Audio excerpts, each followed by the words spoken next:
नाजरीन, इस वक्त तालीमी दर्जाबंदी के एतबार से फिनलैंड पहले नंबर पर है, जबकि सुपर पावर अमेरिका 20वें नंबर पर है।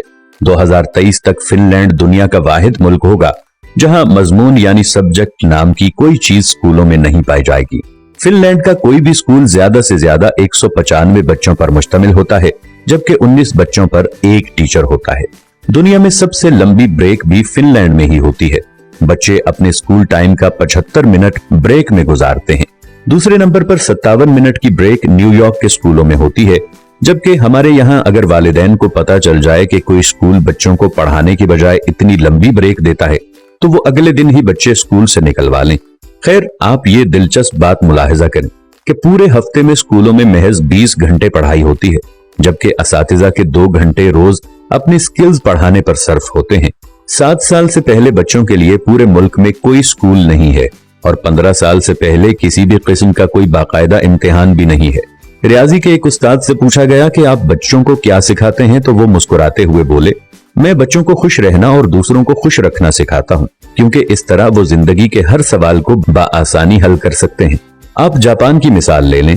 3री जमात तक बच्चों को एक ही मजमून सिखाया जाता है और वो अखलाकियात और आदाब हैं।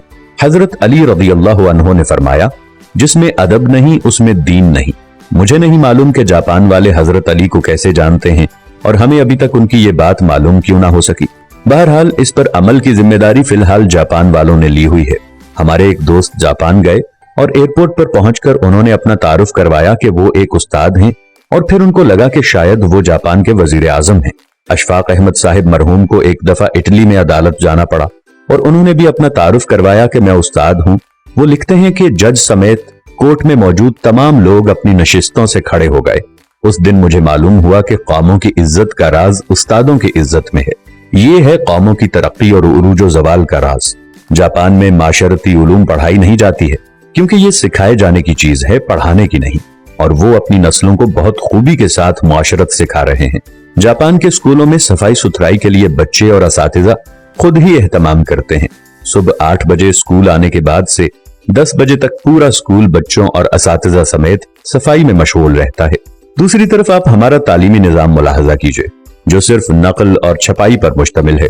हमारे बच्चे पब्लिशर्स बन चुके हैं। आप तमाशा देखें, जो किताब में लिखा होता है असातिज़ा उसी को बोर्ड पर नकल करते हैं, बच्चे दोबारा उसी को कॉपी पर छाप देते हैं। असातिज़ा इसी नकलशुदा और छपे हुए मवाद को इम्तिहान में देते हैं, खुद ही अहम सवालों पर निशानात लगवाते हैं और खुद ही पेपर बनाते हैं और खुद ही इसको चेक करके खुद नंबर भी देते हैं। बच्चे के पास या फेल होने का फैसला भी खुद ही सादिर कर देते हैं और माँ बाप इस नतीजे पर तालियां बजा बजाकर बच्चों के ज़हीन और काबिल होने के गुण गाते रहते हैं।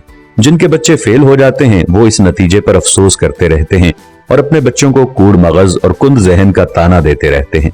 हम 13-14 साल तक बच्चों को कतार में खड़ा कर करके असेंबली करवाते हैं और वो स्कूल से फारिग होते ही कतार को तोड़कर अपना काम करवाते हैं। जो जितने बड़े स्कूल से पढ़ा होता है, कतार को रौंदते हुए सबसे पहले अपना काम करवाने का हुनर जानता है। तालिबे इल्मों का स्कूल में सारा वक्त साइंस रटते गुजरता है और आपको पूरे मुल्क में कोई साइंसदान नामी चीज नजर नहीं आएगी, क्योंकि बदकिस्मती से साइंस सीखने की और खुद तजर्बा करने की चीज है और हम इसे भी रट्टा लगवाते हैं। आप हैरान होंगे, मैट्रिक क्लास का पहला इम्तिहान 1858 में हुआ और बरतानवी हुकूमत ने यह तय किया कि बर्रे सगीर के लोग हमारी अक्ल से आधे होते हैं, इसलिए हमारे पास पासिंग मार्क्स 65 हैं, तो बर्रे सगीर वालों के लिए 32.5 होने चाहिए। 2 साल बाद 1860 में असातिज़ा की आसानी के लिए पासिंग मार्क्स 33 कर दिए गए और हम भी इन 33 नंबरों से अपने बच्चों की जहानत को तलाश करने में मसरूफ हैं।